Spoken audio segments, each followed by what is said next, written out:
Շնորհակալություն, պարոն Աբովյան, պարոն Պարսեմյան, հարգելի գործընկերներ, սիրելի հայրենակիցներ, այս օրերին իրոք բոլորս խորը մտահոգություններ ենք ապրում այս ստեղծված իրավիճակով պայմանավորված, որովհետև մի կողմից ունենք անդառնալի կորուստներ, չլուծված մի շարք հարցեր եւ այս դեմարկացիայի հարցը, խնդիրը դարձել է մի պատուհաս իրավիճակ մեր բոլորի համար, որի սպառողն ենք դարձել։ Մի քանի ընդհանրապես ճշգրտող հարցեր կուզենամ տալ, որպեսզի պատասխանեք եւ մեզ հետեւող հայրենակիցներն էլ կարողանան լսել եւ տեղեկություններ ստանալ, չեմ կրկնվի, որովհետեւ իմ գործընկերները արդեն իսկ մի քանի հարցերի պատասխանեցին։ Առհասարակ Սյունիքի պատմական քարտեզը աշխարհագրական իր դիրքով պայմանավորված պատիվ եմ ունեցել նաև մարտական հերթապահություն իրականացնել այդ ժամանակահատվածում եւ դեռևս առաջի հանրապետության ժամանակահատվածում եւ դրանից հետո աշխարհագրական դիրքը բնական ռելիեֆը շատ մեծ նշանակություն է ունեցել այդ սահմանագծերը բաժանելու եւ սահմանագծերը ամրապնդելու առումով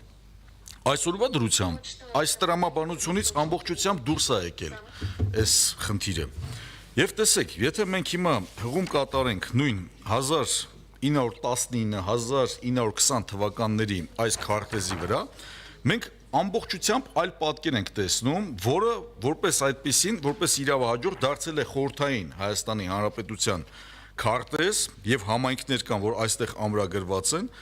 Եվ այսօրվա դրությամբ որևէ իրավական հիմքերի մասին խոսք չի գնում։ Հիմա հարց. Ինչ հիմքով են Սյունիքի բնակավայրերը, ճանապարհները եւ ստրատեգիկ նշանակություն ունեցող դիրքերը հանձնվել,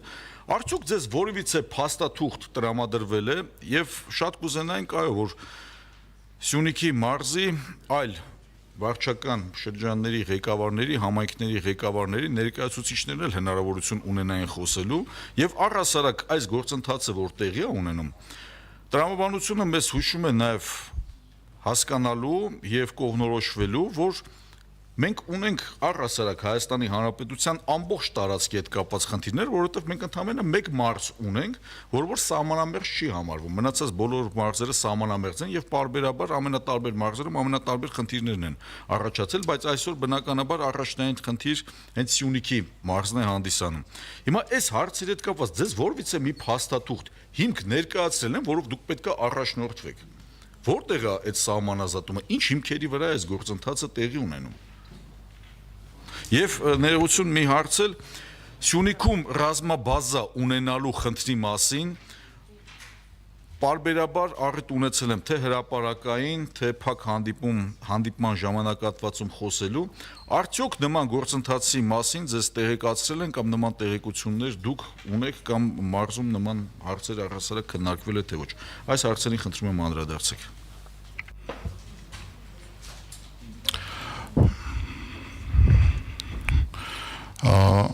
Ասեմ, որ մինչև դեկտեմբերի 17-ը մեր զբաղեցրած բնագծերը գրեթե նույն սահմաններն են, ինչ որ մինչև 1929 թվականը։ Այսինքն դա այն մեր համար այն շահավետ դիրքերն էր, այն բնագիծներ, որոնք որ մենք կարողանում ենք ապահովել մեր բոլոր բնակավայրերի անվտանգությունը։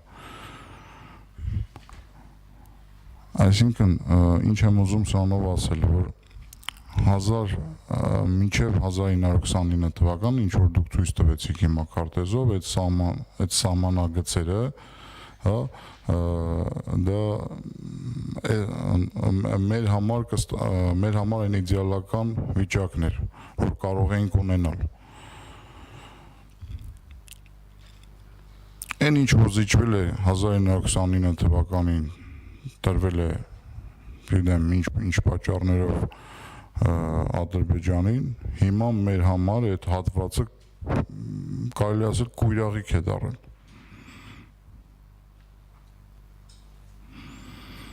Ինչ վերաբերում է ինչ հիմքերով է արվել, ինչ որ փաստաթուղթ բան, ես ընդհանրապես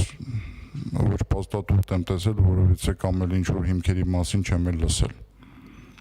Ախր գիտեք խնդիրը ինչումն է։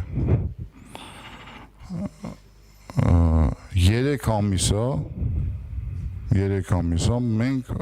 համայնքի ղեկավարներս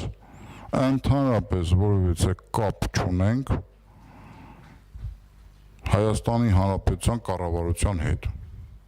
բացառությամբ պաշտպանության նախարարության եւ ազգային անվտանգության։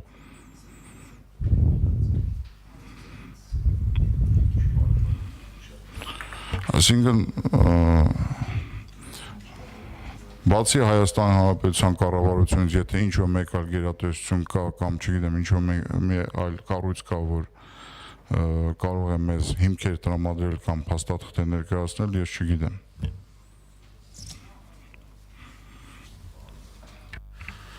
Շնորհակալություն, պարոն քաղաքապետ, իրոք որ հրապարակային ներկայացնում ենք եւ ասում ենք անիշխանություն է, բաց թողումների չափ ու սահմանել պետքա դրամաբանություն ունենա, իրոք տեղին է այս ամեն ինչը ասված,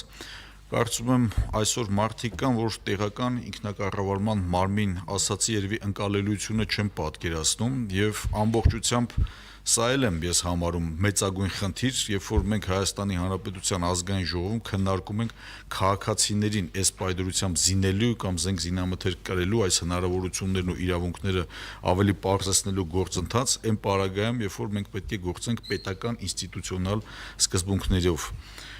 ելնելով եւ ցավոք սրտի մեկ անգամ եւս պետք է վերահաստատենք այս ամենաթողության եւ անիշխանության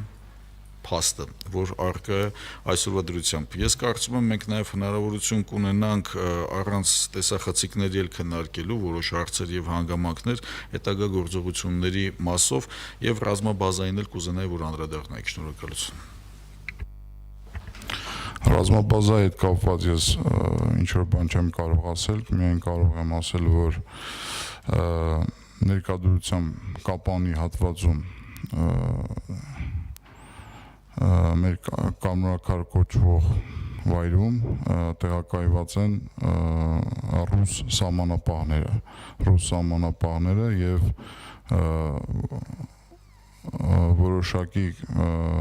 որոշակի քանակի ռուս զինվորականներ կան նաեւ Կապանի հատվածում, ինչպես նաեւ Գորիսի հատվածում։